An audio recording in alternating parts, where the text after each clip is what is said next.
Masuk. Iya, masuk. Iya, udah.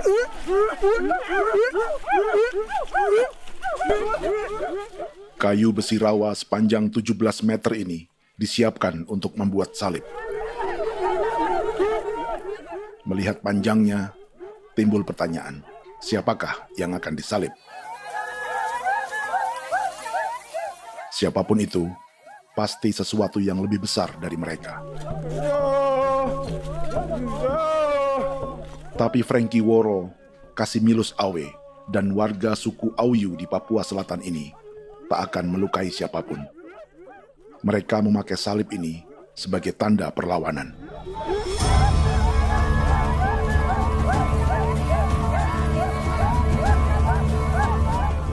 Yang mereka lawan memang lebih besar, yaitu pemerintah Republik Indonesia. Pemerintah sedang mengincar 2,5 juta hektar hutan orang Papua untuk proyek tanaman industri pangan dan energi.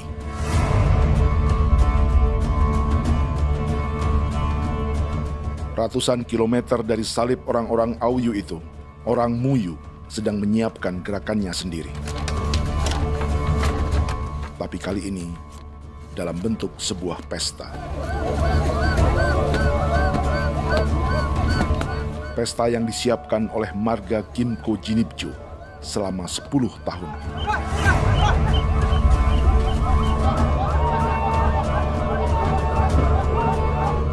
Sosok di marga ini adalah Willem Kimco, orang asli Papua yang tak punya kartu identitas kewarganegaraan manapun.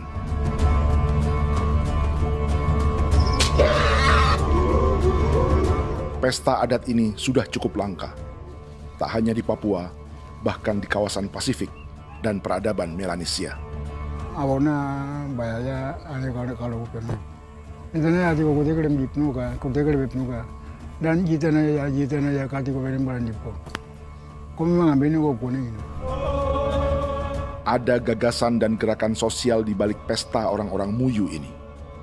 Sama dengan gerakan salib merah yang dimulai orang-orang Auyu.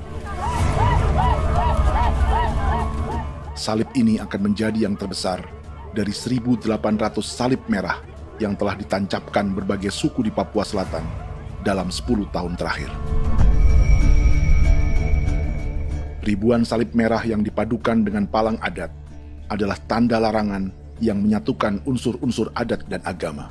Kami percaya bahwa kalau memang kami sudah tidak mampu untuk menyelesaikan persoalan ini, dalam hal ini perusahaan tidak bisa masuk, berarti kami minta bantuan kepada nenek moyang dan Tuhan.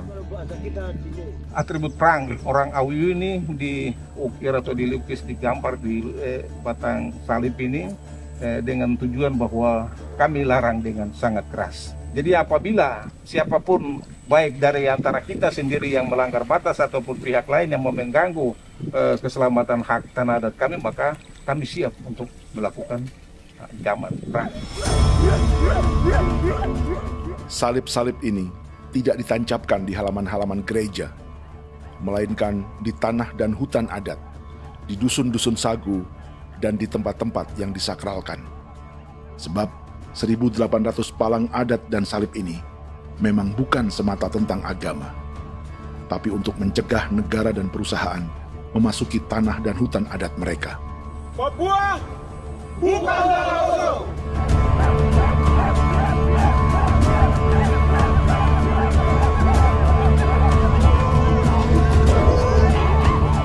Di zaman TikTok ini, kami ingin menceritakan semua ini lewat film yang pendek.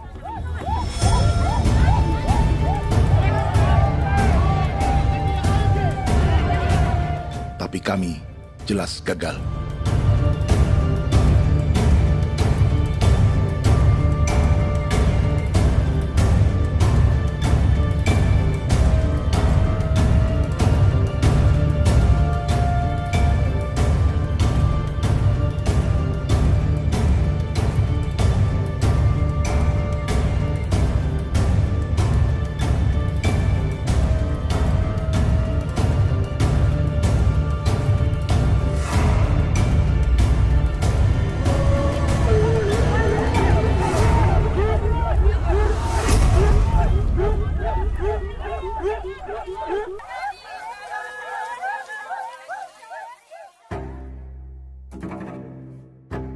Di planet ini, ada 5 pemilik hutan hujan tropis terluas yang tersisa. Kongo di Afrika, Brazil, Peru, Bolivia, dan Indonesia.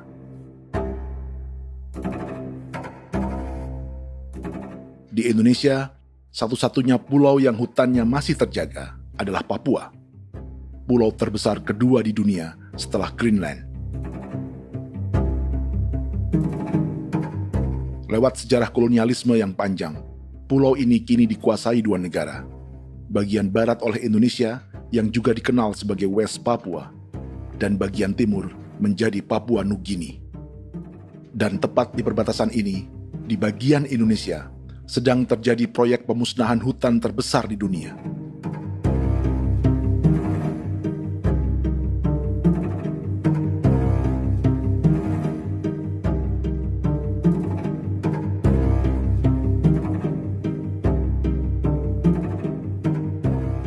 Pemerintah Indonesia sedang membuka lebih dari 2,5 juta hektar hutan untuk sawit, tebu, padi, dan peternakan. Ini disebut proyek strategis nasional untuk lumbung pangan dan energi yang jadi ambisi 3 presiden. Bagian terbesar direncanakan untuk mencetak sawah seluas 1,3 juta hektar. Lalu bagian lain akan ditanami tebu seluas 560.000 hektar untuk gula dan bioetanol. Setiap liter bensin di Indonesia akan dicampur bioetanol 10% atau E10. Ada 10 perusahaan di proyek ini, dan semuanya dimiliki oleh 1 keluarga saja. Berikutnya, ada areal sawit seluas 400.000 hektar untuk biodiesel. Targetnya mencampur 50% solar dengan minyak sawit atau B50. Dan terakhir, pemerintah akan membuka peternakan seluas 380.000 hektar. Jadi, apa yang salah dengan proyek pangan dan energi ini? 5 orang Papua dalam film ini akan menjawabnya.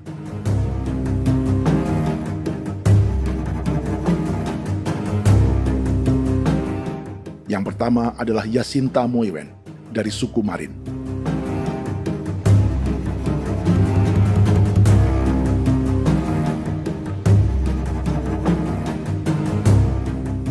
Yasinta dan warga di distrik Ilwayap di Merauke sudah menjadi korban.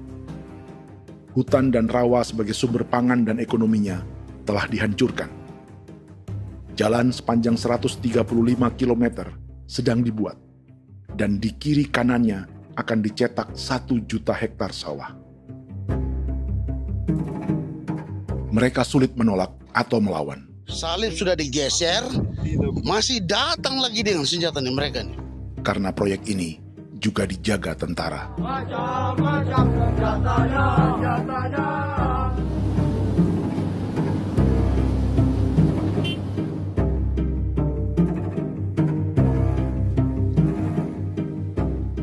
Yang kedua adalah Natalis Buer di distrik Tanah Miring, Merauke. Petani milenial ini merasa ditelantarkan. Sebab setelah hutannya diubah menjadi sawah, sebagian sawah-sawah ini tak tergarap. Orang asli Papua seperti Natalis tak punya modal untuk benih, pupuk, perawatan, hingga ongkos panen.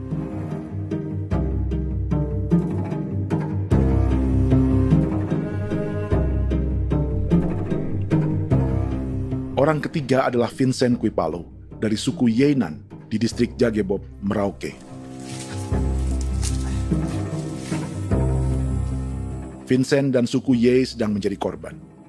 Hutan adat orang-orang Ye sedang dihancurkan untuk perkebunan tebu dan bioetanol.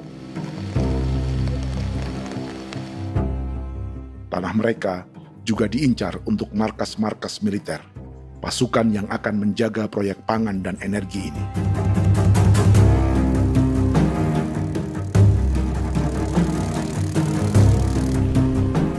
Yang keempat adalah Frankie Woro dari suku Auyu di distrik Fofi, Kabupaten Bovendigul. Hutan dan tanah mereka terancam perluasan perkebunan sawit untuk campuran biodiesel atau B50. Orang-orang dari suku Auyu ini adalah calon korban. Merekalah salah satu pelopor gerakan Palang Adat dan Salib Merah. Meski kadang berseberangan dengan gereja yang mereka anggap lebih mendukung pemerintah dan perusahaan. Mereka bahkan sedang merencanakan gerakan yang lebih besar, dengan salib yang lebih besar. Tanah milik Somu Sobisiba itu bahwa tanah ini diciptakan oleh Tuhan dan memberikan warisan kepada kami. Kami ini hanya hak jaga.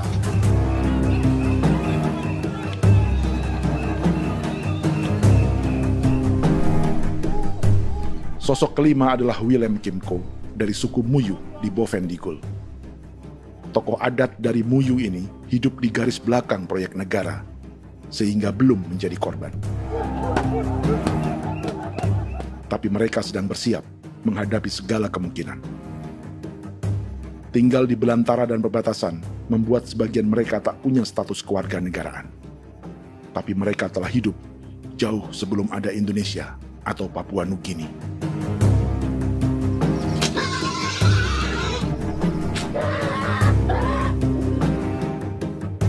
Kelimanya mewakili jutaan orang asli Papua yang sedang terancam eksistensinya.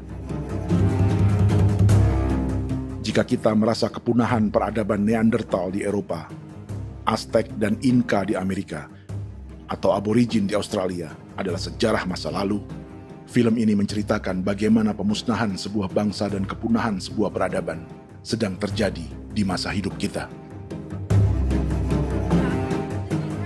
Kepunahan bukan karena kerusakan lingkungan dan ruang hidup semata, juga karena dihantam 60 tahun operasi militer.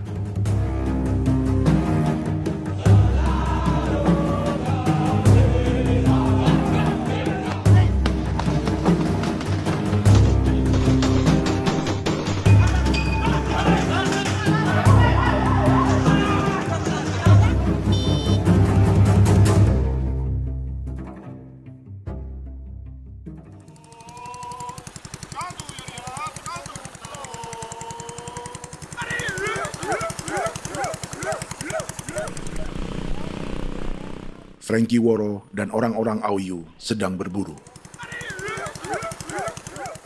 Tapi lokasi perburuan mereka mulai dikuasai perusahaan perkebunan sawit.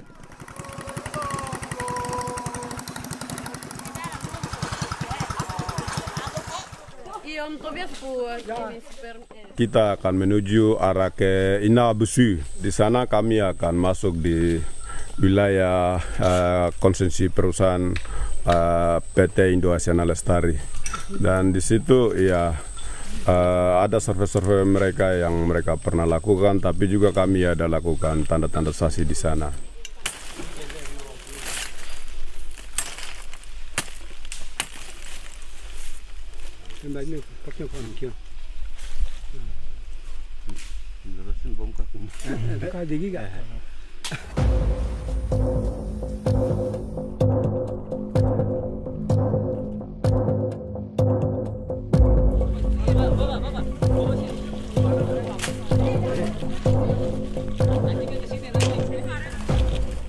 Dapat dengan yang induknya, tapi karena induknya dia lari dan terlambat kerja, akhirnya yang bisa kita dapat dia punya anak ini saja. Ini kalau pakai bahan kayak hasil.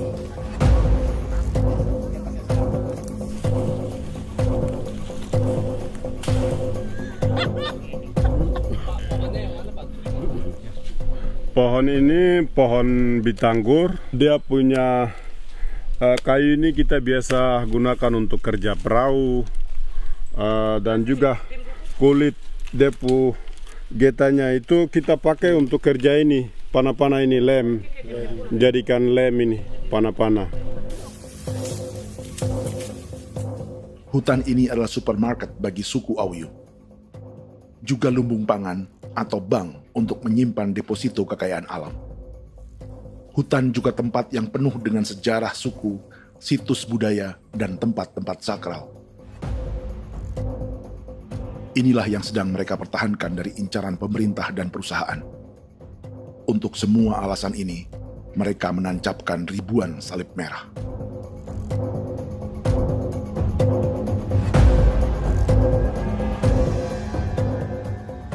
Tapi dari kampung, warga suku Auyu memberi kabar pada Frankie tentang intimidasi oleh aparat negara agar mereka melepas tanah ke perusahaan sawit dan berhenti memasang palang adat dan salib merah. Ada beberapa titik yang saya sudah siap, tetapi di sini emergensi dari saya, terutama di Kampung Sokangon, PT Damai Timber. Dia mengganggu saya dengan menggunakan kekerasan maupun pihak hukum. Dan kemarin saya ada pernyataan penolakan secara resmi, tapi masih tetap dengan menggunakan pihak hukum untuk masuk, untuk harus dituntut saya untuk harus diterima perusahaan itu. Kita di situ ada 15 marga, tetapi 15 marga juga tidak setuju. Marga-marga siapa yang terima dan marga-marga mana saja yang menolak. Nanti kita lihat dari pertimbangan itu, dan di situ dan kita undang mereka untuk bicara dengan kami. Sebagai sosok yang aktif dalam gerakan, warga Auyu terus memberi informasi lapangan kepada Frankie yang tak selalu berada di kampungnya. Izin pernyataan yang mereka paksa saya untuk tanda tangan itu, tapi sementara saya tidak tanda tangan. Data semua ada di tangan saya. Ya. Baik, kalau gitu itu lebih bagus karena tanda tangan itu yang berbahaya. Iya. Tanda tangan itu yang lebih berbahaya karena sekarang ini modern dan canggih, dan itu yang mereka biasa pakai untuk tipu muslihat. Mereka biasa pakai itu di tanda tangan itu. Betul. Dari Bambisa juga di Sofia dia masuk untuk memaksakan kami marga untuk harus menerima perusahaan itu. Tapi kemarin kami sudah menolak. Babinsa nama bosku. Babinsa di sini nama bosku. Itu yang sekarang strategi militer yang sekarang mereka pakai. Jadi yang penting masyarakat itu yang benar-benar mau menolak siap dukung ketua marga siapa yang nanti tampil. Ini adalah peta konsesi sawit untuk biodiesel dalam proyek strategis nasional. Dan di distrik Fofi inilah, orang-orang Auyu hidup dari sungai dan hutan. Tapi Frankie di Bovendigul masih lebih beruntung. Setidaknya dibandingkan Yasinta Moyen di Merauke yang sudah kehilangan hutan dan rawanya.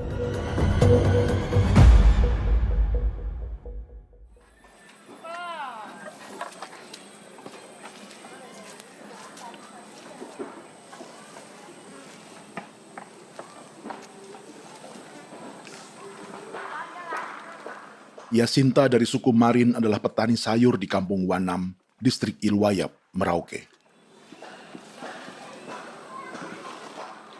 Memanfaatkan lahan yang ada, ia berkebun dan menjual hasilnya ke pasar kampung. Ini ekonomi warga di Wanam untuk menghasilkan uang, lalu memberi barang kebutuhan yang tak bisa mereka produksi sendiri. Tapi kehidupan sebenarnya ditopang oleh ekosistem hutan dan rawa. Inilah sumber pangan utama dan peradaban mereka.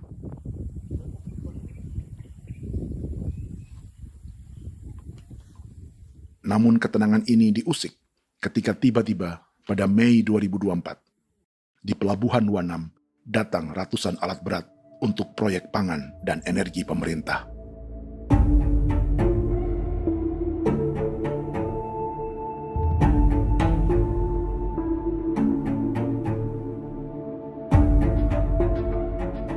Kami masyarakat setempat kami tidak tahu. Kami kaget pagi-pagi kapal sudah ada di pelabuhan kami.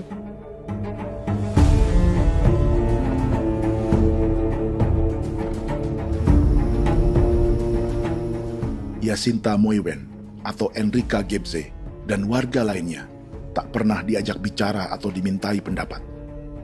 Seakan-akan Papua adalah tanah kosong. Kita suka kaget yang dong bawa turun alat berat dong bawa turun, kita kaget masyarakat. Dorang subongkar itu kayu-kayu.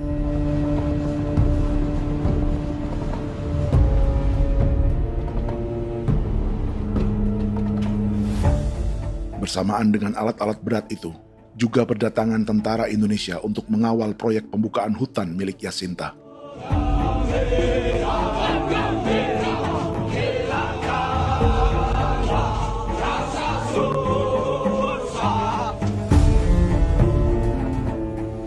Ribu alat berat didatangkan dari Cina ke Papua oleh perusahaan bernama John Lin Group sebagai kontraktor pemerintah. Ini disebut sebagai pesanan eskavator terbesar di dunia dengan nilai 4 triliun rupiah. Misinya membuka hutan dan rawa milik orang Marin, salah satunya untuk membangun jalan sepanjang 135 km.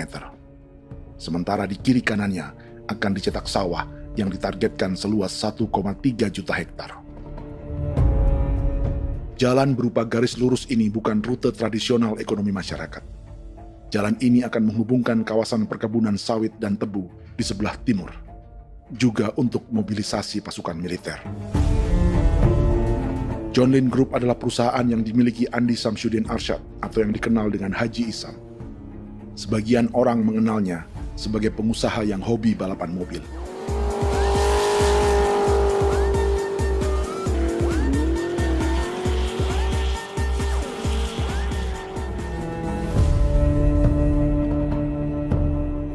Tapi di Kalimantan, ia berbisnis batu bara, perkebunan sawit, pengolahan karet, penerbangan, perkapalan, dan biodiesel. John Lin Group kini juga menjadi pemilik perkebunan tebu dan pabrik gula terbesar di Indonesia. Sayapnya melebar dari Kalimantan hingga ke Bombana, Sulawesi Tenggara. Perkebunan tebu, pabrik gula, dan industri bioetanol inilah yang juga sedang dikembangkan di Papua. Foto ini adalah momen ketika Isam bersama kerabatnya, Menteri Pertanian Amran Sulaiman dan Menteri Pertahanan Syafri Samsudin meluncurkan program biodiesel atau B50 di Kalimantan Selatan. B50 artinya setiap 1 liter solar, 50%-nya akan dicampur minyak sawit. Perusahaannya, PT John Lin Agroraya, menjadi salah satu pemainnya.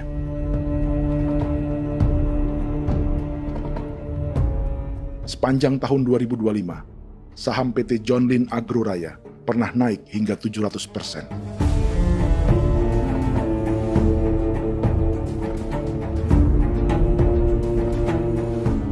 Perusahaan sawitnya yang lain, PT Pradiksi Gunatama, sahamnya bahkan pernah naik 4.000% hanya dalam 1 tahun. Dari harga saham ini saja, nilai kekayaan keluarga Isam diperkirakan mencapai 100 triliun rupiah lebih, menjadikannya salah satu keluarga terkaya di Indonesia dan salah satu pemain penting industri bioenergi. Dan di Papua Selatan inilah sebagian sawit-sawit untuk mendukung program B50 akan ditanam. Inilah tanah orang-orang Wambon, Muyu, Marin, Yei, atau Auyu seperti Frankie Ward.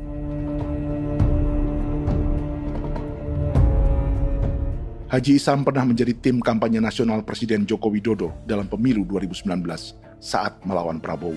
Bintang Mahaputra Utama diberikan kepada Saudara Andi Syamsuddin Arsyad.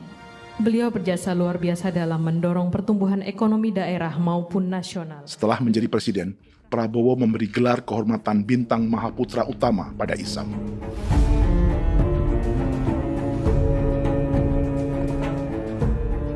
Sejumlah menteri Prabowo, juga kerabat dan orang-orang yang pernah bekerja di perusahaan Isam.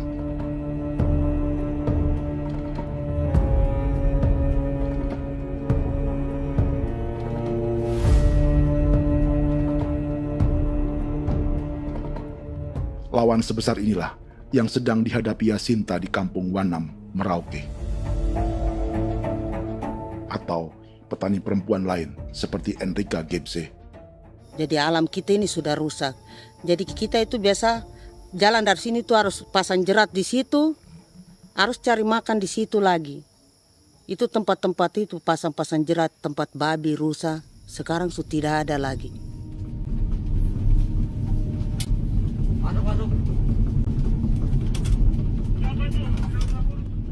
Rekaman ini memberi gambaran bagaimana Kasuari kehilangan rumah di bekas hutan dan rawa yang telah dibabat.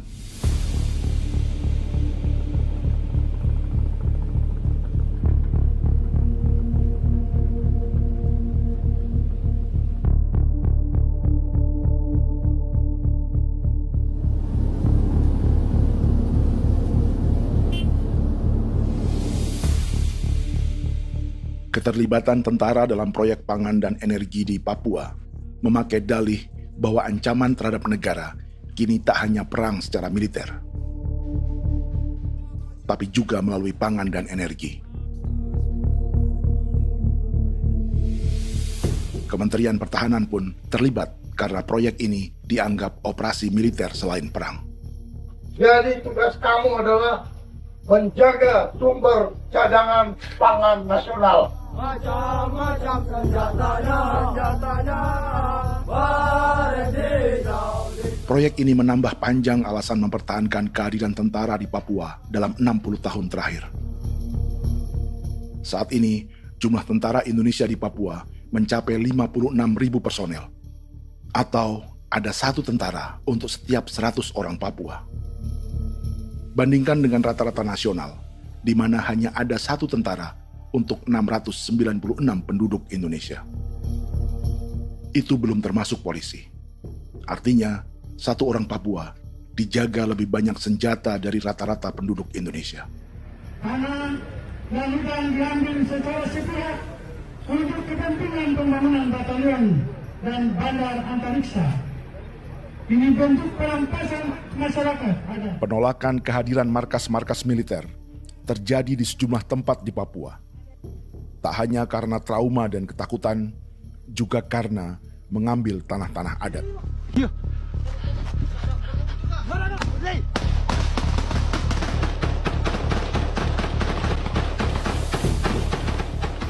Salah satu alasan mengapa militer terus ditambah di Papua, karena masih ada perlawanan dari Organisasi Papua Merdeka atau OPM selama 50 tahun terakhir.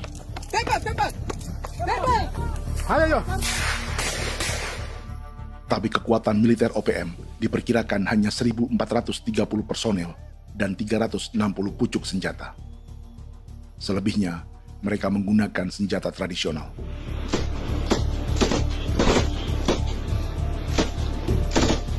Dengan demikian, kekuatan tentara dan polisi di Papua 58 kali lebih besar dari gerilyawan Organisasi Papua Merdeka.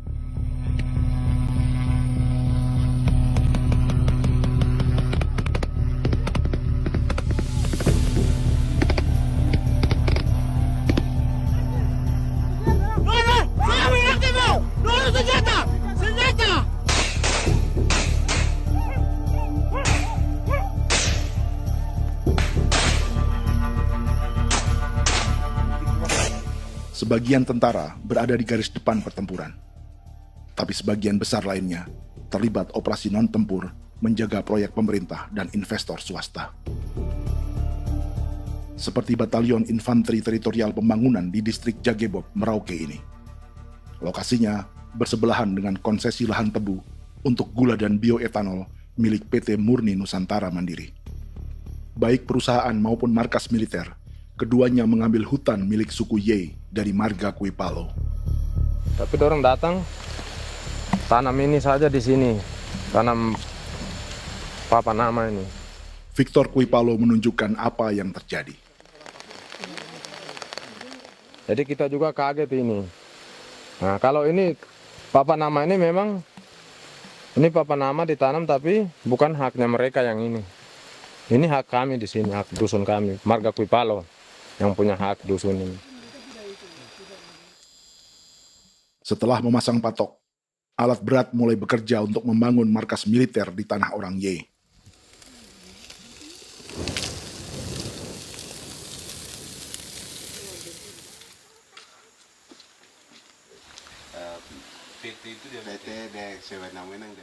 Kehadiran markas militer mengkhawatirkan warga yang pernah mengalami trauma. Takut kenapa? Kalau macam yang awal macam sekarang bu kampung hidup ini kan aman. Terus kenapa harus didirikan korem di sini?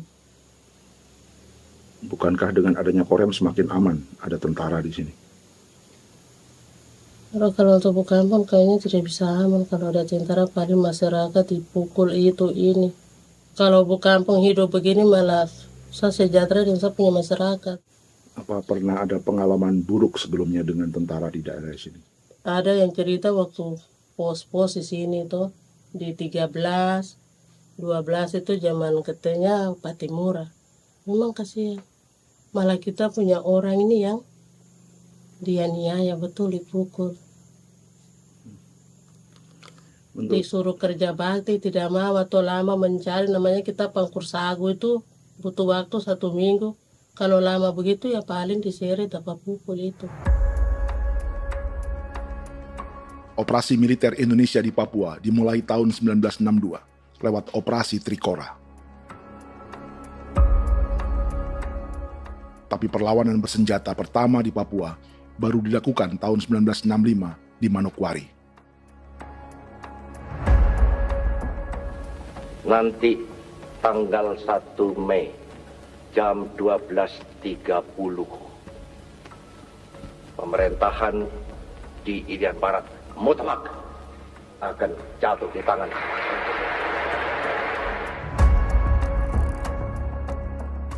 Sejak itu, selama 60 tahun, operasi militer untuk menaklukkan Papua terus dilakukan. Salah satu operasi militer paling berdarah adalah Operasi Wibawa untuk memenangkan Indonesia dalam jajak pendapat tahun 1969. 643 orang tewas di Paniai. Lalu disusul 4.146 korban tewas antara tahun 1977 hingga 1978.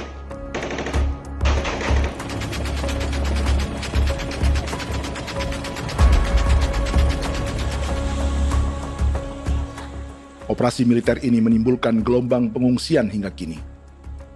Dewan Gereja Papua mencatat 103.000 orang menjadi pengungsi pada tahun 2025 dan nyaris tak diberitakan media-media Jakarta.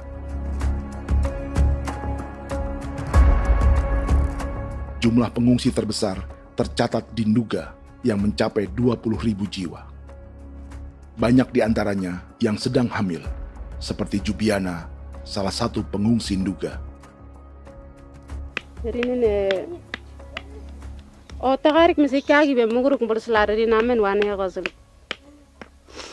bigari me egirik menene an nimbo misle bok selar nene wam dak yak lek prak de oi gore bangal no so ndak lo yo nandam yanet ndang no yat de nanen di ko nerwa membri wal marwa egirik mener wa tri bel no semana ngal siya kaya berkumpit nyak masalah orena me woko suluk ri namen wani ko semane kuman nak wani ndemo ko ndak misri namen bre ko lo nak no semana ne be minit waru da kana bi ni dige war be mino pragit de laina bulan Maret April yana mana kantan barang na lire na bam ne Jubiana lalu menamai anaknya pengungsi Kogoya. Selain Jubiana, juga ada Emma dari Maibrat yang melahirkan di hutan. Sampai di kampung gini, katanya bilang ada tentara yang bangun jembatan. Nah, capek itu juga pun masih tahan. Kembali lagi ke hutan lagi. Seperti itu sampai sejatuh di tengah jalan. Orang sampai banting di kayu semuanya. Berasa sakit begitu. Melengkapnya tuh Domika Serli, pengungsi Wako. Masyarakat sipil dari kampung Aitrem sementara mengungsi karena kampungnya sementara dikuasai oleh TNI Polri. Seratusan ribu pengungsi di Papua saat ini jauh melampaui jumlah yang mengungsi ke Papua Nugini tahun 1984, yaitu 10.000 orang karena menghindari operasi militer.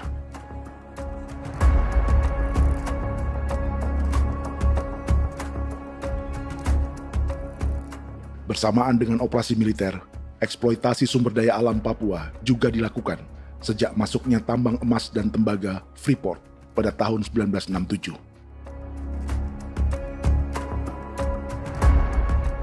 Disusul perkebunan sawit awal tahun 1980-an.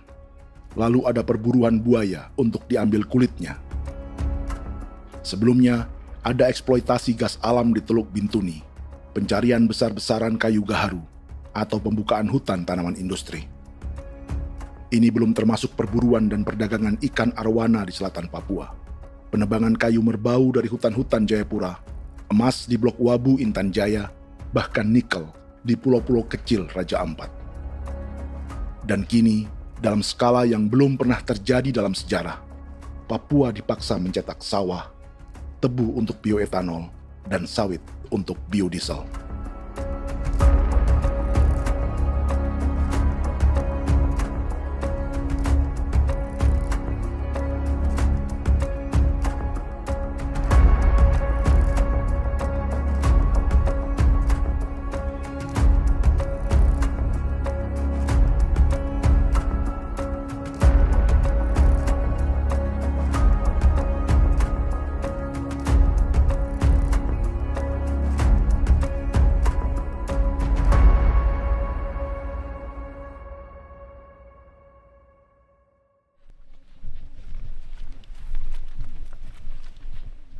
Inilah yang sedang menimpa keluarga Vincent dan Victor Kuipalo di Merauke. Hutan mereka diambil untuk markas militer dan industri perkebunan, PT Murni Nusantara Mandiri. 1 dari 10 perusahaan yang diberi konsesi untuk menanam tebu dan memproduksi gula serta bioetanol seluas 52.000 hektar.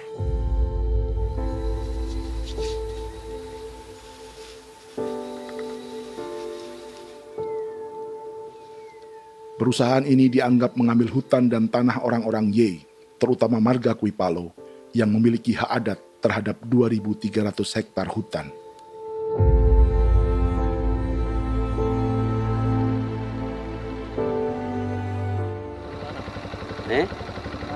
Tentara?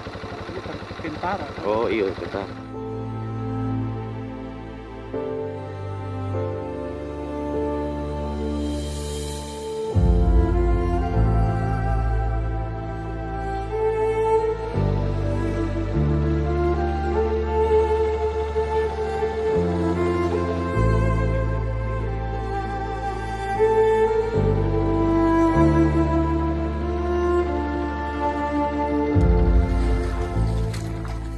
Keluarga Kuipalo sedang melihat apakah perusahaan semakin mengancam tanah mereka. Dan kekhawatiran itu terbukti. Iya, makanya tadi saya bilang ini dari sini saja dekat ini sudah masuk di dalam ujung lapang ini. Ini hutan, yang ini hutan yang orang ada bongkar sekarang ini. Ini sudah punya alat sudah dekat ini. Dekat sekali ini. Ini sini. Nacau, kelapa itu yang jalan lama, jalan setapak ini. Dari udara, terlihat alat-alat berat semakin mendekati tanah orang-orang Ye, marga Kuipalo.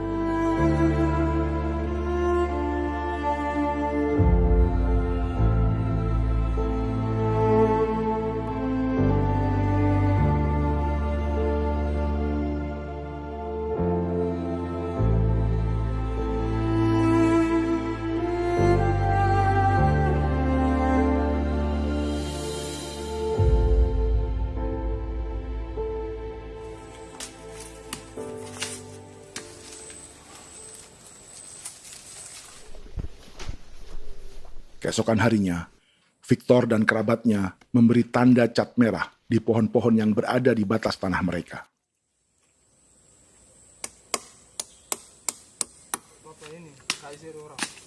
Tapi tanda peringatan adat ini tak diindahkan perusahaan.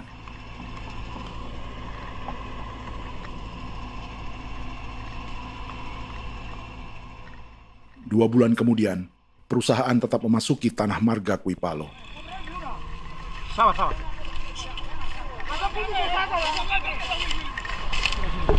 manusia, kau lihat. Tapi tidak sudah sakit hati sekali saya kata adik.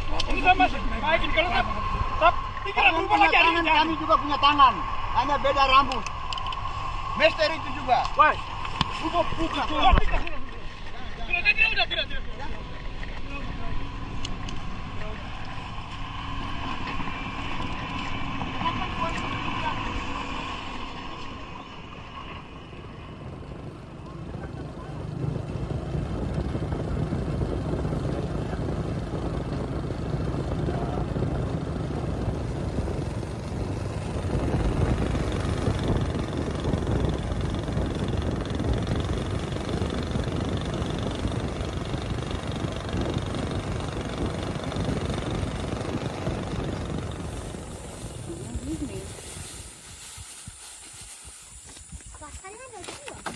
masuk sini.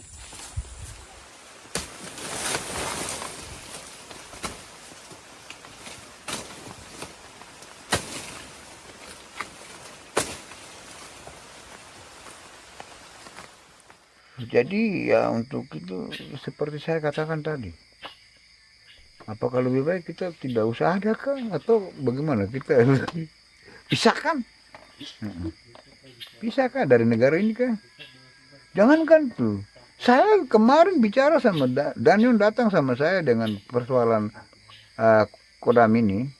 Saya bilang, Pak Daniel, kalau lebih baik saya ngungsi ke Papua Nugini. Dia bilang, aduh Bapak jangan begitu. Ya memang, kalau tidak bisa menghargai kami, lebih baik pilihan yang itu yang saya memilih. Lebih baik saya pindah dari sini. Saya mengungsi ke Papua Nugini, di negara tetangga. Masih di laut. Apa? Ada ini. Saya bilang sama Kapolsek, Pak, Agustus ini, 17 Agustus saya tidak kasih naik bendera merah putih. Saya bendera ada, nanti saya taruh di meja. Bendera saya ada. Karena saya punya pikiran percuma kita ini merasa bahwa kita hidup di bawah naungan merah putih. Ternyata merah putih tidak lindungi kami. Tidak anggap kami sebagai kami rakyatnya. Dia lambang negara. Dan kami menghargai lambang negara itu.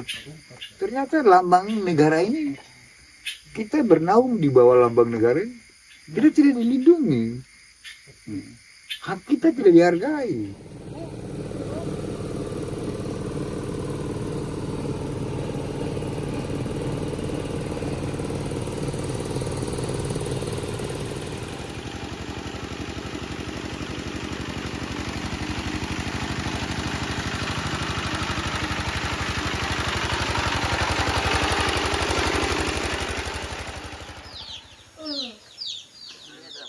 Marga Kuipalo dari suku Ye terus mendapat teror dan intimidasi agar melepas tanah mereka yang hanya dihargai Rp300.000 per hektar.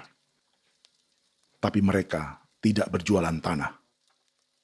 Makanya mama itu tidak suka untuk lepas tanah. Untuk apa? Baru di dalam hutan itu ada obat-obat tradisi.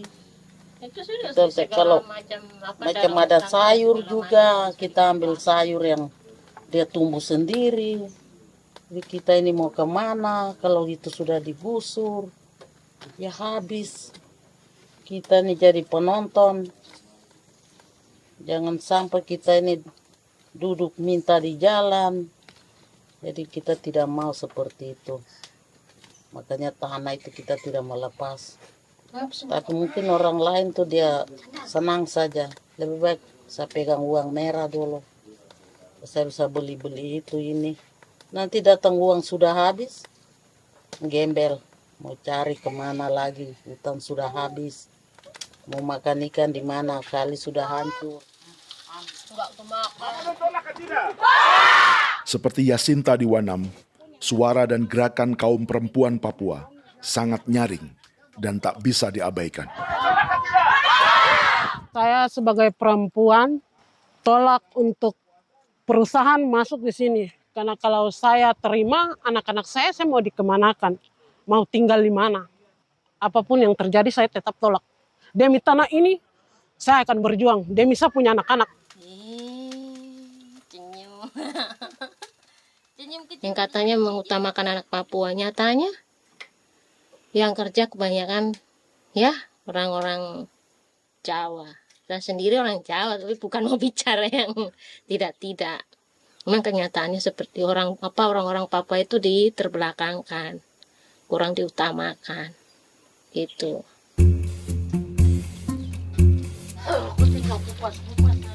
Proyek food estate seperti mencetak sawah, bukannya tak diikuti warga Papua.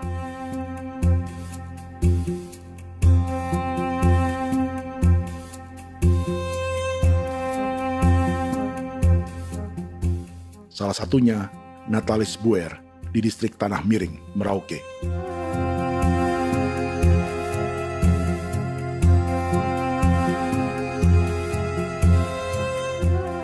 Setelah menghabisi hutan, pemerintah Indonesia mencetak sawah untuk tanaman padi karena beras mulai menjadi makanan pokok menggantikan sagu. Sebagian besar penggarapnya adalah warga transmigran yang datang sejak era 1980-an. Bahkan petani transmigran sudah ada sejak Belanda membuka proyek padi kumbe di distrik Kurik. Lokasi yang sering jadi langganan pejabat Indonesia memamerkan sawah di Papua. Tapi Natalis juga ingin belajar menanam padi atau bersawah.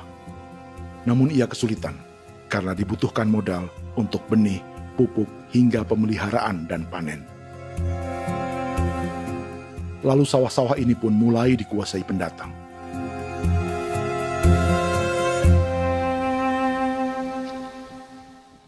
Tapi sejauh ini di kampung kami ini yang saya lihat memang ada kelompok kami punya di sini yang sudah tergabung dalam Gapoktan, kemudian masuk dalam optimalisasi lahan. Tapi baru saya anak asli yang punya lahan di sini. Mereka tidak punya. Pemerintah dalam hal ini adalah Kementerian Pertanian bersama-sama Kementerian Pertahanan yang dalam hal ini pada garis di bawahnya adalah TNI Angkatan Darat, memberikan support yang maksimal kepada masyarakat khususnya di Merauke dalam rangka. Saya kemarin habis 9 juta. 9 juta ya? Iya, 9 juta karena dia sudah tidak dipakai toh. Ya. Perempuan Papua seperti Filomina juga mau bertani. Pemerintah memberi bantuan Rp900.000 per hektar lewat program optimalisasi lahan atau OPLAH. Tapi dibanding biaya produksi dan harga jual gabah, Filomina mengaku berkali-kali rugi dan kini memutuskan tak lagi menggarap sawahnya. Terus kita harus cari uang untuk kombe. Betul. Karung kita beli. Karung beri sendiri lagi. Tenda kita beli. Ini dari yang offline ini don tidak siapkan. Tidak ada. Tidak ada ya, jadi mama don sendiri. Itu yang saya udah bilang, 900.000. Itu modal untuk kerja sawah ini. Mulai dari kerja sampai nanti panen. Panen. Wih, ngeri sekali. Iya, lucu toh? Tidak dapat itu. Betul, Mam. Kalau disuruh tanam ubi berhektar-hektar, mari datang. Kita tahu cara rawatnya bagaimana, iya. Tanamnya bagaimana, tanam model bagaimana supaya hasilnya model begitu. Kita tahu. Kalau yang ini kan kita baru belajar. Sebagian hutan milik warga Senayu di Merauke sudah dibuka untuk sawah dan kebun tebu oleh PT Global Papua Abadi. Proyek pertanian ini dikerjakan oleh Kodim Merauke. Mereka melepas sebagian tanah karena ingin belajar bertani. Saya punya nenek moyang tidak ajar saya tanam padi. Tapi saya mau berubah. Generasi saya yang berikut ini besok lusa tidak bisa makan pisang, sagu. Namun program optimalisasi lahan yang dijanjikan dengan berbagai bantuan tak dirasakan Filomina. Obat rumput beli, obat padi beli, jonder kita bayar, bahkan bibit masih kurang, cari bibit lagi beli. Jadi saya memang kalau program pemerintah saya sama sekali saya tidak suka. Baku tipu saya.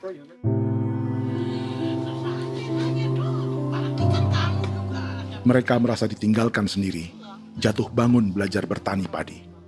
Sementara sumber pangan dan air yang semula mudah didapat, kini telah berganti sawah dan kebun tebu. Dulu kita masih bisa jalan, nanti masak di kali, pakai air kali. Minum pakai air kali. Sekarang, kok mau masak? Tidak ada air. Air sudah susu, mau minum tidak bisa.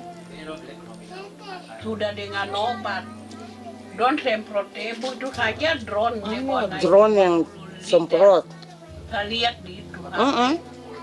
Jadi kita bukan drone yang terbang di atas untuk disemprot. Iya, itu semprot obat. Dong lempar pupuk di bawah ya dia mengalir ke kali. Mengalir ke kali, ke rawa-rawa.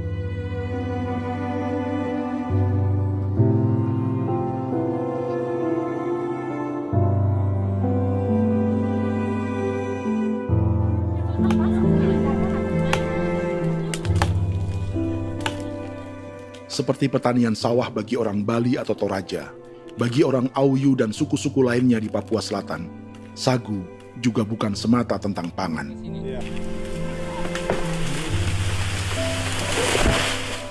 Bagi orang Auyu dan Marin, sagu adalah kerabat, sosok orang tua, sosok nenek moyang yang harus dijaga dan dilindungi. Lagi bikin apa mama ini mama? Pakai toko itu sagu.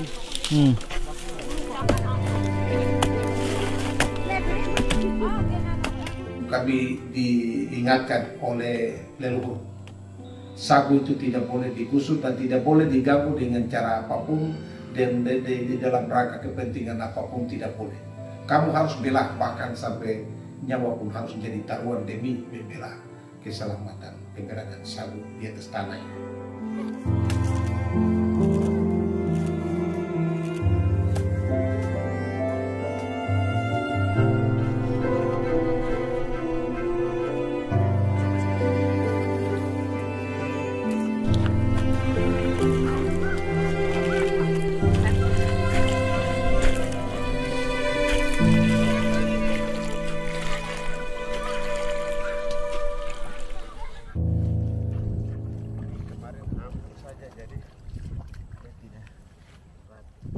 Menurut Natalis, pemerintah di Jakarta mendefinisikan lumbung pangan semata urusan beras dan mencetak sawah. Sebenarnya orang Papua itu bukan tidak bisa bertani. Kami tanam ubi itu bagian dari pertanian. Nah, pertanian yang dimaksud oleh pemerintah itu harusnya selalu, itu kalau bisa pemerintah harus spesifikkan. Pertanian apa yang dimaksud? Pertanian tanam padi atau pertanian tanam ubi, petasan dan lain-lain. Ini yang harus dispesifikkan dulu. Begitu, sehingga tidak menjustifikasi kami orang asli Marin bahwa kami tidak bisa bertani. Bukan. Kami buka kebun besar-besar di sana, bahkan bermeter-meter, ratus-ratus meter pakai sekop, bukan pakai ekskavator, tapi ini pakai skop. Itu pertanian, begitu.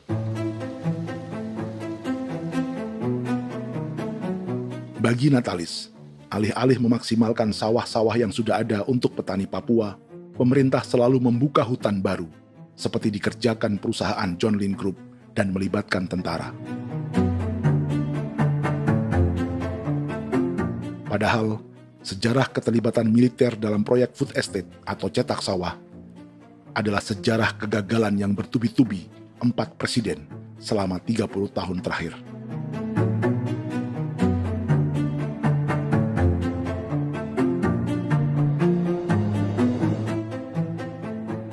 Papua bukan yang pertama menjadi proyek lumbung pangan yang melibatkan tentara. Kalimantan telah menjadi korban 30 tahun sebelumnya.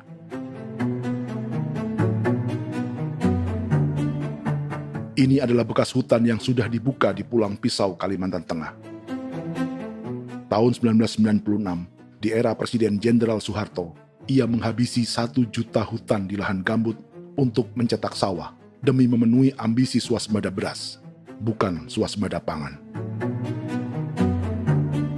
Hutan tropis Kalimantan dihabisi dalam skala yang belum pernah terjadi dalam sejarah. Di bawah rezim militeristik, tak ada yang berani melawan keinginan Soeharto, termasuk orang Dayak seperti Kuneng. Nggak bisa dihalangi itu. Nggak boleh dihalangi. Ya kalau ada kata-kata aja menghalangi, sudah kita diseret ke kepolisian dulu. Atau bisa langsung di PKI-kan. Iya, di PKI-kan gitulah. Jadi kita tuh nggak berani apa-apa dulu tuh. Ya. Apa maunya aja. Misal bilangnya A. Setahun setelah pengundulan hutan skala besar itu, tahun 1997, untuk pertama kalinya Kalimantan mengalami kebakaran lahan dan kabut asap terbesar dalam sejarah.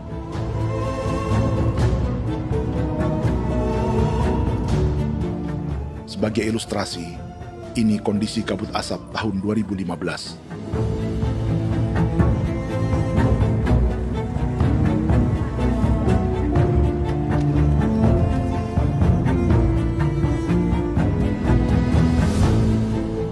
Proyek 1 juta hektar sawah Jenderal Soeharto itu gagal. Bendungan dan saluran irigasi mangkrak hingga kini. Mei 1998, rezim Soeharto tumbang. 2 tahun setelah ia menumbangkan jutaan hektar pohon di Kalimantan. Setiap tahun, lokasi ini menyumbang kebakaran dan kabut asap yang merugikan jutaan orang. Sawah yang berhasil di Kalimantan justru bukan sawah yang dibangun Jenderal Soeharto, melainkan yang dirintis para transmigran sejak era 1980-an. Sawah-sawah inilah yang ikut digarap oleh militer di era Presiden Joko Widodo. Dan hasil dari proyek food estate Presiden Jokowi itu sama sekali jong nih, nggak ada harapan lagi sudah seperti ini. Tapi Jokowi terus memperluas area food estate hingga 16.000 hektar. Presiden Jokowi juga menyerahkan urusan lumbung pangan ini kepada Prabowo yang saat itu menjadi Menteri Pertahanan. Salah satunya di Kabupaten Gunung Mas, Kalimantan Tengah, untuk membuka perkebunan singkong seluas 31.000 hektar. Food estate singkong Jenderal Prabowo ini dimulai dengan membuka 600 hektar hutan di Tawai Baru. Proyek singkong untuk bioetanol ini pun dijaga tentara. Dan seperti Jenderal Soeharto, proyek Jenderal Prabowo ini pun gagal.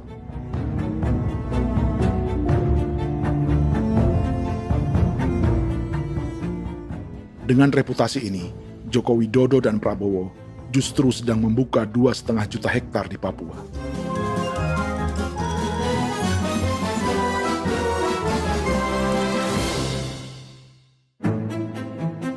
Setelah Jenderal Soeharto, Presiden Jenderal Susilo Bambang Yudhoyono juga mencoba membuka food estate di Papua sejak tahun 2010. Namanya Merauke Integrated Food and Energy Estate atau MIFE. Proyek ini juga gagal. Lalu di lokasi yang sama, Jokowi berusaha meneruskan dengan proyek mencetak sawah 1,2 juta hektar yang juga gagal. Sekarang yang paling siap adalah 1,2 hektar. Yang 1,2 juta hektar. Dan kini, Prabowo yang pernah gagal dengan 600 hektar singkong di Kalimantan justru akan mengulangi di Papua dengan skala 2,5 juta hektar. Di daerah Papua pun harus ditanam kelapa sawit supaya bisa menghasilkan juga BBM dari kelapa sawit. Dalam setiap proyek pangan dan energi di Papua, yang lebih menonjol bukan tanaman pangannya, melainkan untuk energi atau bahan bakarnya. Sawit untuk biodiesel dan tebu untuk industri bioetanol. Ada 10 perusahaan yang diberi konsesi hingga 0,5 juta hektar untuk tebu. Dan 10 perusahaan itu dimiliki oleh 1 keluarga saja.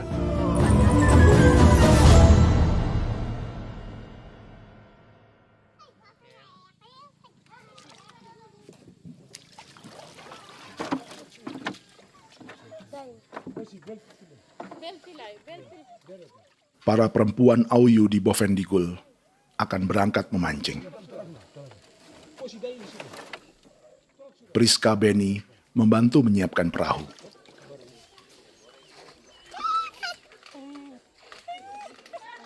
Mereka akan mengumpulkan bahan pangan di hutan untuk persiapan acara penancapan salib merah berikutnya.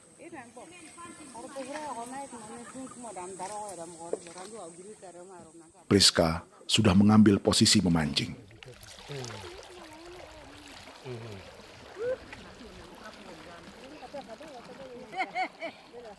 1.800 salib merah telah dipasang di wilayah adat berbagai suku di Papua Selatan untuk menghalau perusahaan sawit dan tebu.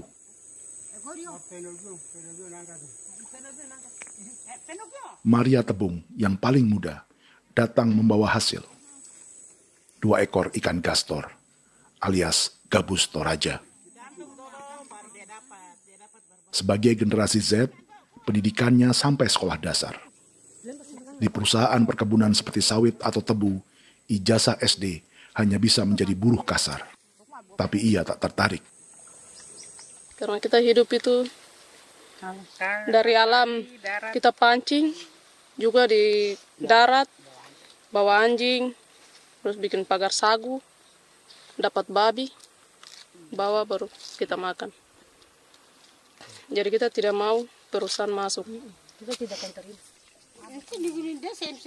Sementara Priska Beni masih mencari peruntungan. Tapi baginya, menjadi nelayan di Sungai Fofi masih lebih baik daripada bekerja 9 tahun di perkebunan sawit. Sudah pengalaman, jadi kita tidak mau lagi. Seberapa lama ketika kerja itu? Selama di sana. 9 tahun di sana. 9 tahun? Saya baru pulang dari perusahaan. Selama 9 tahun kerja di sawit, bisa punya rumah kah? Atau tidak. Motor kah? Tidak. Johnson kah? Tidak. Cuma makan saja. Pendapatan juga kan tidak lebih. Habis dimakan.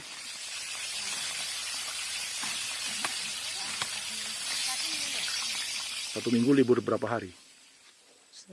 Tidak libur. Minggu tetap kerja? Tetap kerja. Tidak bisa ke gereja? Hari Minggu kerja. Hari Minggu juga kerja. Jadi dia tidak mengenal agama perusahaan itu. Di grup perusahaan sawit Korindo, Priska digaji 2 juta rupiah per bulan dan tinggal di mes karyawan. Tapi gaji itu dipotong bahan makanan atau BAMA rata-rata 1 juta rupiah setiap bulan. Korindo adalah grup perusahaan yang salah satu usahanya adalah hutan tanaman industri dan sawit di Bovendigul dan Merauke. Di Papua, mereka memakai bendera PT Tunas Sarwa Ema. Perusahaan ini pernah memberi bantuan pada Keuskupan Agung Merauke. Keuskupan Merauke belakangan mengeluarkan pernyataan mendukung proyek strategis nasional di Papua. Umat Katolik yang memprotes sikap gereja tersebut ditangkap polisi. Jadi selama 9 tahun tidak bisa nabung? Tidak. Makan saja. Makan saja. Makan saja. Menabung bagaimana? Keperluan banyak. Tidak sampai. Habis di anak-anak uang sekolah. Uang 1 juta itu mana sampai. Mau nabung juga tidak cukup. Sudah pengalaman, jadi kalau di sini perusahaan mau masuk tidak. Tidak.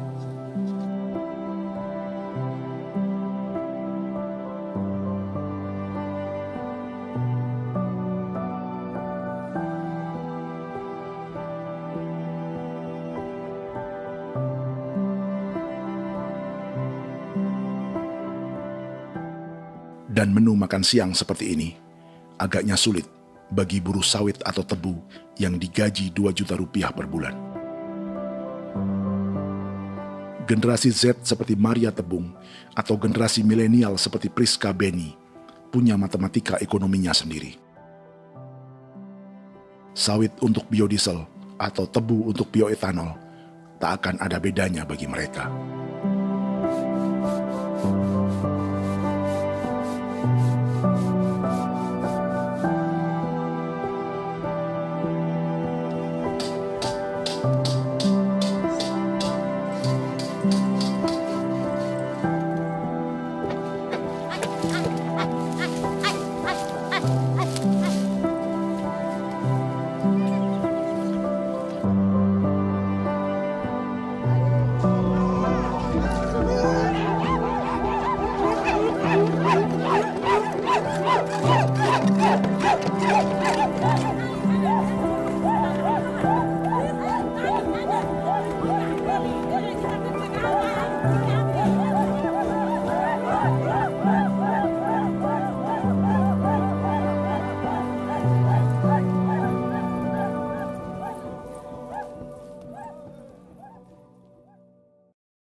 Perkebunan tebu 1,5 juta hektar di Merauke adalah ide 3 presiden untuk menggenjot penggunaan bioenergi sebagai campuran bahan bakar fosil.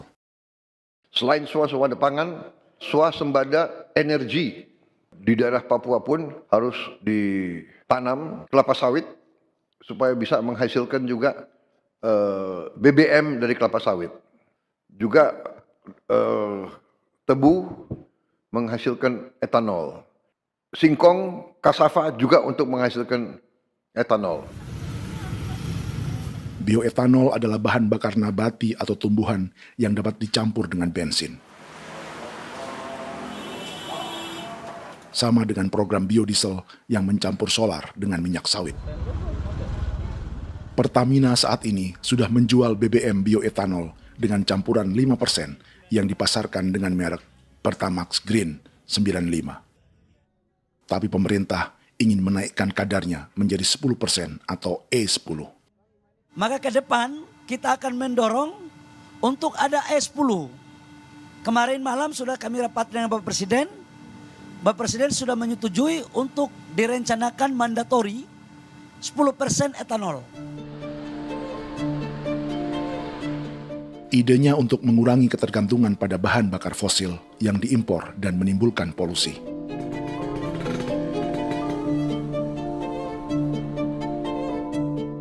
Tapi bioetanol bukannya tak mengorbankan lingkungan, hutan, rawa, dan manusia. Karena program E10 membutuhkan 7,3 miliar liter bioetanol, maka lahan yang dibuka untuk menanam tebu bisa mencapai 1,3 juta hektar. Sementara saat ini, luas perkebunan tebu di Indonesia hanya 500 sampai 600 ribu hektar. Artinya, butuh lahan baru hingga 800 ribu hektar untuk menanam tebu. Dan 500 ribu hektar diantaranya sedang dibuka di Papua. Hutan yang tadinya untuk menumbuhkan pangan berubah jadi tanaman untuk bahan bakar di jalanan. Kecepatan pulihnya hutan beradu dengan jumlah dan kecepatan kendaraan di jalanan.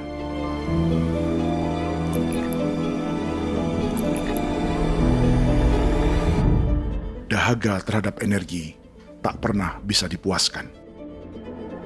Setelah minyak sawit untuk biodiesel, dunia kini merambah singkong, jagung, dan tebu untuk bioetanol. Benua Amerika, Eropa, sebagian Afrika, hingga separuh Asia kini mulai memakai bioetanol sebagai campuran bahan bakar.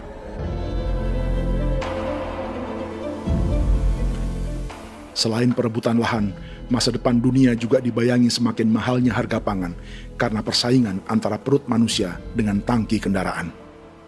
Ini adalah lokasi perkebunan tebu dan bioetanol PT Murni Nusantara Mandiri yang mengancam tanah Vincent Quipalo dan orang-orang Ye di Merauke. Beberapa kilometer di selatan adalah PT Global Papua Abadi yang mengancam tanah orang-orang Muyu dan Marin. Dua perusahaan ini adalah bagian dari 10 perusahaan yang mendapat konsesi lahan untuk tebu dan bioetanol di Merauke. Batas konsesi mereka bahkan sama dengan batas negara Indonesia dengan Papua Nugini. Salah satu ciri bahwa peta konsesi ini dibuat di Jakarta dari atas meja. Sama seperti kolonial Inggris dan Belanda ketika mereka membagi Pulau Papua dengan garis lurus pada abad 19. Seakan Papua adalah tanah kosong. Bedanya, meski peta konsesi ini mengatur batas 10 perusahaan, tapi perusahaan-perusahaan ini sebenarnya dimiliki oleh satu keluarga saja.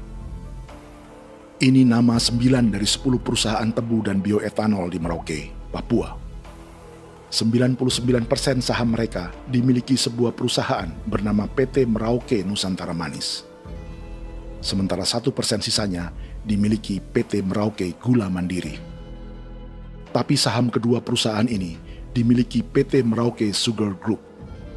Dan perusahaan ini, 90% sahamnya dimiliki pengusaha bernama Angelia Bonaventure Sudirman, serta perusahaan bernama Zico Trust dan Resource Harvest. Lalu 10% lainnya dikuasai PT Papua Energi Abadi, yang pemiliknya adalah Dudi Christian dan Angel Madeline. Sekarang, mari kita lihat siapa mereka.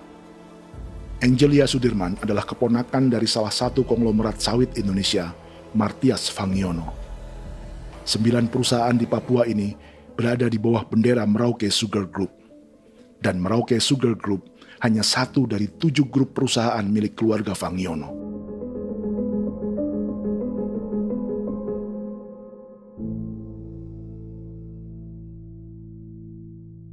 Ini Martias Fangiono.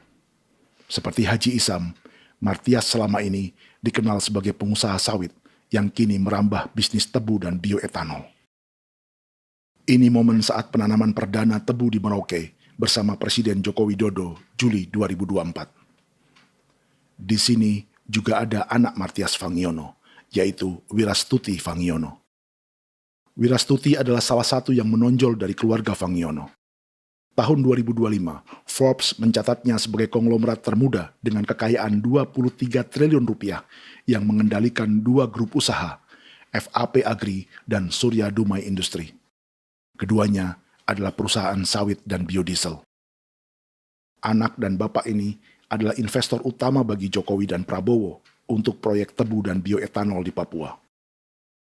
Sementara yang ini adalah Martua Sitorus, pemilik raksasa agribisnis dunia, Wilmar International, yang juga memegang konsesi sawit di Papua lewat berbagai perusahaan. Tapi Martua kini memakai bendera baru, yaitu KPN Corporation atau Karunia Prima Nastari. KPN inilah yang memiliki kelindan bisnis dengan keluarga Fangiono untuk proyek tebu Merauke. Apalagi grup Wilmar yang didirikannya juga pemain gula utama di Australia. Tahun 2010, Wilmar membeli 100% saham perusahaan gula terbesar Australia, Sucrogin. Akuisisi senilai 1,5 miliar dolar Amerika ini langsung menjadikan Wilmar pemain tebu terbesar kelima dunia. Sebagian bibit tebu yang ditanam di Merauke adalah varietas yang dikembangkan Lembaga Riset Gula Australia atau Sugar Research Australia. Sugar Research Australia lalu menjalin kontrak pengembangan bibit dengan PT Global Papua Abadi milik Fangiono. Tapi masalahnya, Sugar Research Australia adalah badan publik yang tugasnya memajukan petani tebu dan sebagian dananya berasal dari pajak warga Australia. Itu artinya, warga Australia membiayai pengembangan bibit tebu untuk investor dan pemerintah Indonesia. Dokumen ini menunjukkan bahwa lembaga yang dibiayai warga Australia itu pernah memiliki kontrak penyediaan bibit dengan PT Global Papua Abadi milik keluarga Fangiono. Kontrak itu baru berakhir pada November 2024. Artinya, saat Presiden Jokowi dan keluarga Fangiono menanam bibit tebu pada Juli 2024 ini, kontrak itu masih berlaku. Nama lain dalam keluarga ini adalah Siliandra Fangiono, yang pada tahun 2024 dijuluki Raja Sawit Termuda dengan kekayaan 39 triliun rupiah dalam catatan Forbes. Ia mengendalikan grup First Resources. Secara umum, keluarga Fangiono memiliki 20 perusahaan di Sumatera, 32 perusahaan di Kalimantan, 1 di Jakarta, 2 di Singapura, dan 25 perusahaan di Papua. Di Papua, perusahaannya tersebar dari Sorong, Mapi, hingga Merauke. Para politikus dan pejabat Indonesia terus membesarkan konglomerasi, meski Martias Fangiono pernah divonis 1,5 tahun penjara karena kasus pembalakan liar dan kebun sawit ilegal tahun 2007. Sementara tahun 2022, Wilmar terlibat kasus korupsi ekspor minyak sawit dan divonis mengembalikan kerugian negara 11,8 triliun rupiah. Tumpukan uang ini disebut sebagai pembayaran dari grup Wilmar yang diterima secara simbolis oleh Presiden Prabowo pada Juni 2025 lalu. Tapi peran raksasa biodiesel dan bioetanol dunia ini belum akan surut di Indonesia. Bahkan sebaliknya. Sebuah dokumen presentasi bisnis dari Wilmar International Limited pada tahun 2010 ini bisa menjadi petunjuk. Presentasi ini bagian dari proses pembelian 100% saham raksasa tebu Australia, Sucrogin. Dalam presentasi ini, Wilmar mengaku ditawari konsesi lahan 200.000 hektar di Papua, atau dulu disebut Irian Jaya, untuk menanam tebu. Dengan penerbangan hanya 2,5 jam dari kantor Sucrogin di kota Townsville ke Merauke, Wilmar akan mengawinkan bisnis gula dan bioetanolnya menjadi pemain dunia. Dan lokasi yang diincar oleh Wilmar adalah distrik Ilwayap di Merauke, kampung halaman Yasinta Moiwen. Dan persis disinilah, 14 tahun kemudian, ribuan eskavator John Lynn Group milik Haji Isam mulai membuka hutan sebagai kontraktor pemerintah. Presentasi dan gagasan ini dibuat oleh Wilmar pada Juli tahun 2010. Sebulan kemudian, Agustus 2010, pemerintah Presiden Susilo Bambang Yudhoyono meluncurkan proyek Lumbung Pangan dan Energi Merauke atau Merauke Integrated Food and Energy Estate.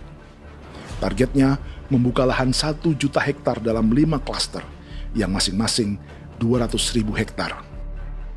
angka yang sama dengan presentasi Wilmar. 5 tahun kemudian, 2015, giliran Presiden Joko Widodo yang mau melanjutkan proyek pangan dan energi 1,2 juta hektar. Menjelang pensiun sebagai presiden, Jokowi kembali menggencarkan proyek ini dan melibatkan Prabowo sebagai Menteri Pertahanan. Jokowi lalu mendukung Prabowo sebagai presiden berpasangan dengan anaknya, Gibran Rakabuming Raka sebagai wakil presiden. Kini, setelah menjadi presiden, giliran Prabowo yang melanjutkan proyek bioetanol dan biodiesel dengan memobilisasi militer dan melibatkan pejabat-pejabat yang juga para elit partai koalisinya.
Tahun lalu, hutan-hutan di Pulau Jawa dalam waktu singkat berubah menjadi perkebunan tebu di bawah rezim kolonial Belanda.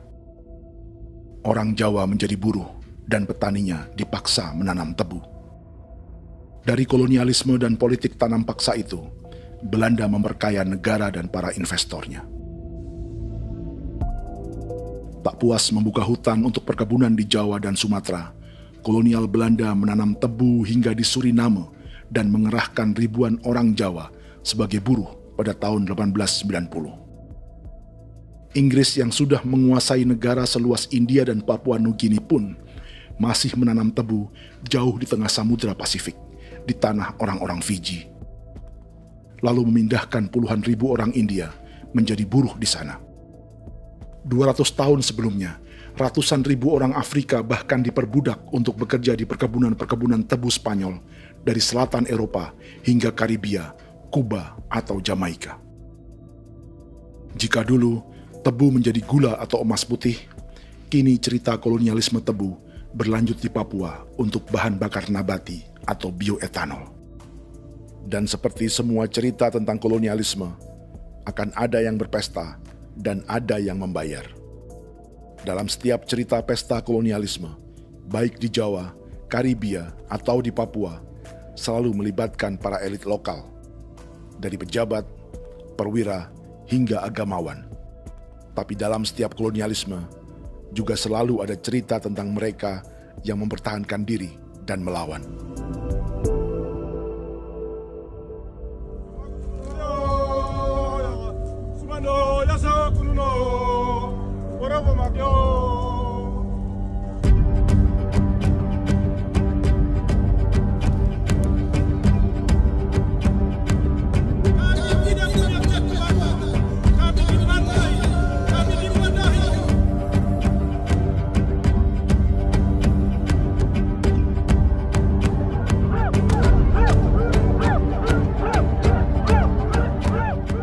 Sejarah Gereja Katolik banyak pemimpin-pemimpin yang adalah tanda petik itu adalah Judas juga.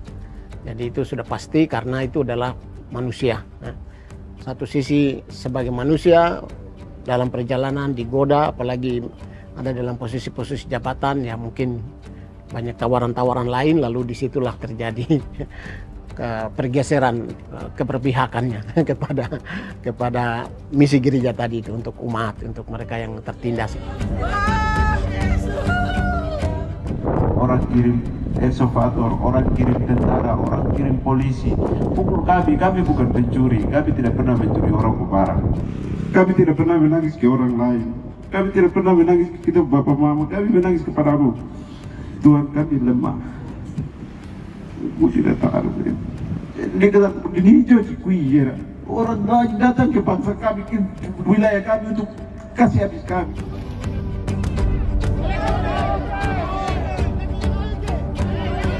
Ya Hakimam Dehi, Ya Hakimam Dehi, Bono Ya Hadikul Dehi, Bono Ya Hadikul Dehi.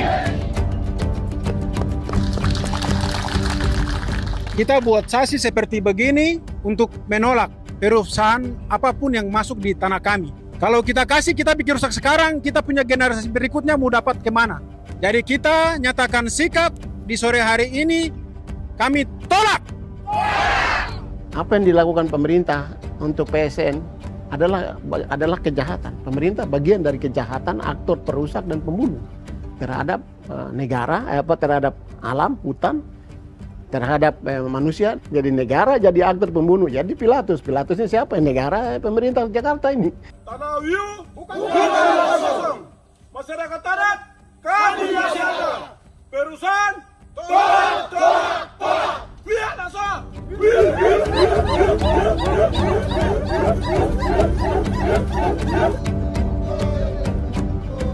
Jika tanah adat dan hutan adat hilang, kami mau hidup di mana? Maka di sini saya mau bilang, negara jangan tipu-tipu kami lagi.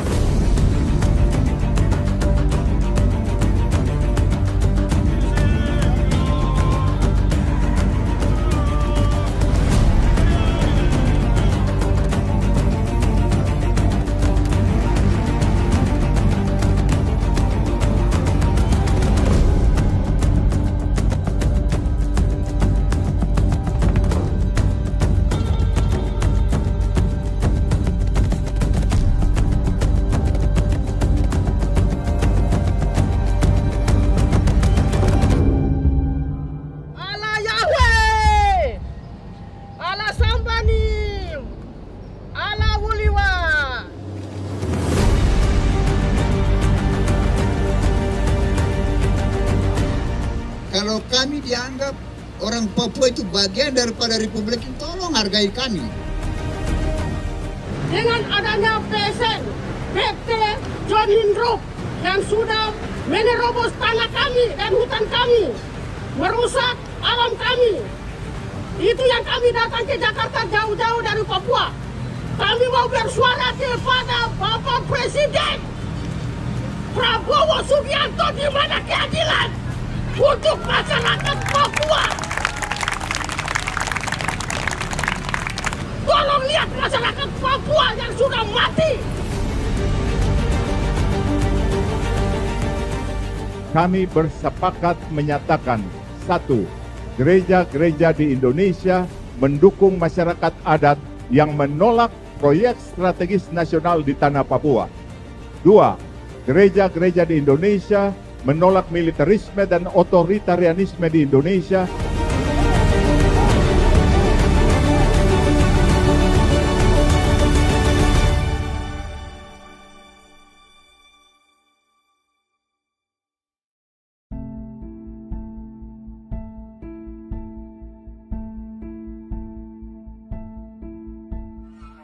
Kita sering merasa banyak hal buruk sudah jadi cerita sejarah.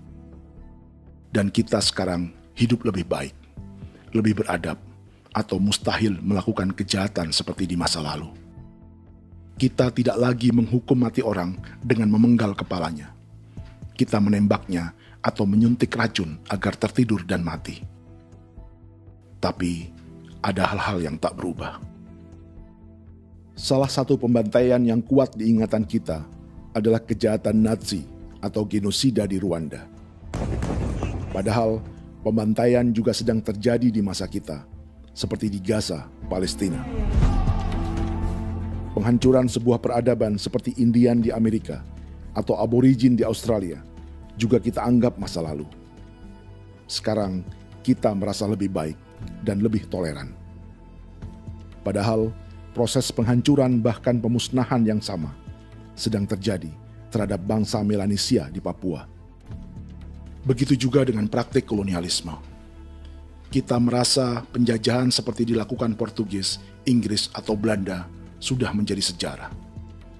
Dan Indonesia tidak mungkin menjajah. Padahal itulah yang sedang terjadi dan dirasakan di Papua.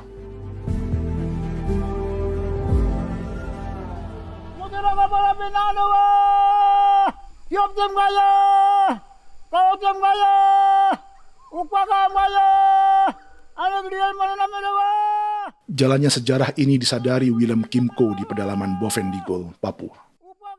Hidup terpencil dan tak tersentuh urusan negara bukan berarti selalu aman.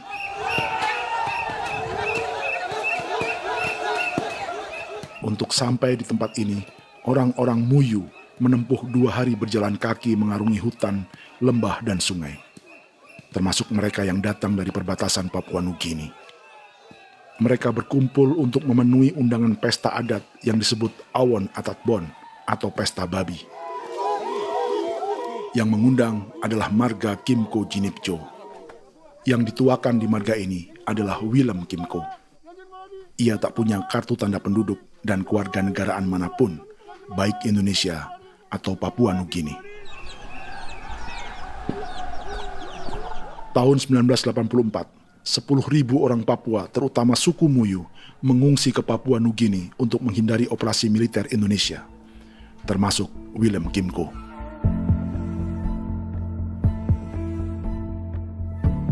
Apa yang membuat pesta adat ini istimewa? Apa bedanya dengan acara serupa yang dihadiri pejabat, tokoh agama, LSM, atau yang direkam oleh kru televisi dan konten kreator? 13, 14, 15, 18. Pertama, untuk membuat pesta babi, orang Muyu perlu persiapan selama 10 tahun. Sebab, babi-babi yang akan jadi bagian dari pesta ini tak boleh dibeli, alias harus dipelihara sendiri. Babi-babi ini bukan bantuan pejabat pemerintah, gereja, atau LSM.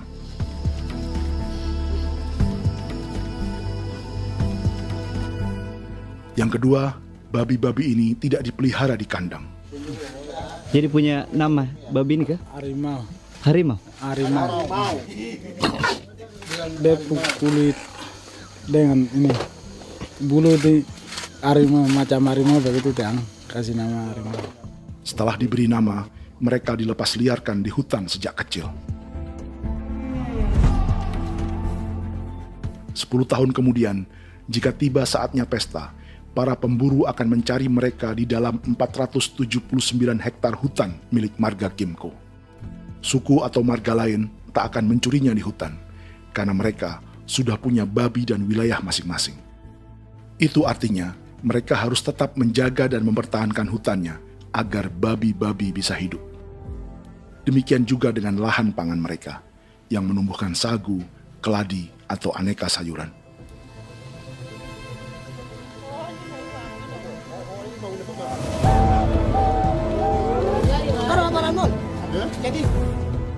Yang ketiga, dalam Awon Atatbon atau pesta babi, binatang ini tidak dimakan secara gratis. Setiap marga atau klan dalam suku Muyu akan membayar jerih payah tuan rumah menjaga hutan dan memelihara babi.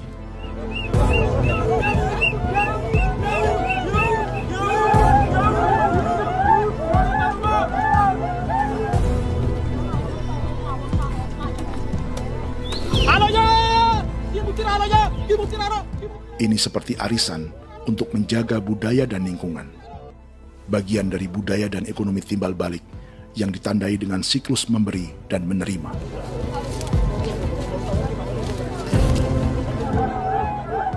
Ini juga cara orang Muyu membangun dan memperluas aliansi. Awon bet begul bet, ulan yau kando bet, asat bet anani, asat bet jenek liga anani, oh, ado, amten anani, menini tene jaga, kepo kemo ko di mana, kepo kemo mayat nih, kep tetek no mayangul, kep kanin bet wini ke iftore wen, ne wen ne tene ke kadek me, oke, kepo nanti kuto kemo, kepo ke pasar kuto nanti. Keneman gini wane wanjo. Koko kati bolon ya bengo. Koko kuning bolon ya.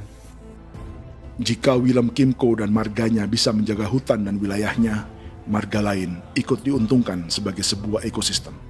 Demikian juga sebaliknya.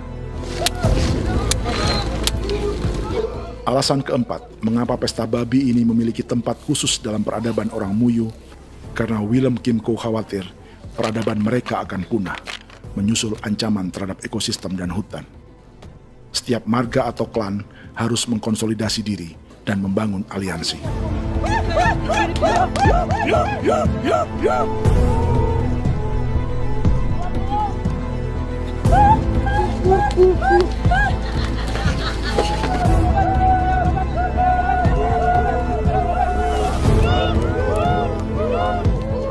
Kekhawatiran Willem dan orang-orang Muyu tak berlebihan.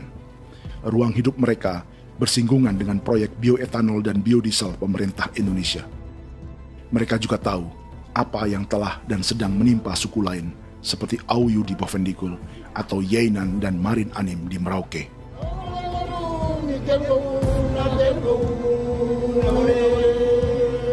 Jika suku-suku lain menggunakan palang adat dan salib merah sebagai gerakan perlawanan, orang-orang Muyu memakai pesta babi untuk mempersiapkan diri dan konsolidasi. Sebab, berbeda dengan saat mengungsi tahun 1984, kali ini yang datang ke tanah orang-orang Muyu tak hanya tentara, juga alat-alat berat bersama para pebisnis pangan dan energi.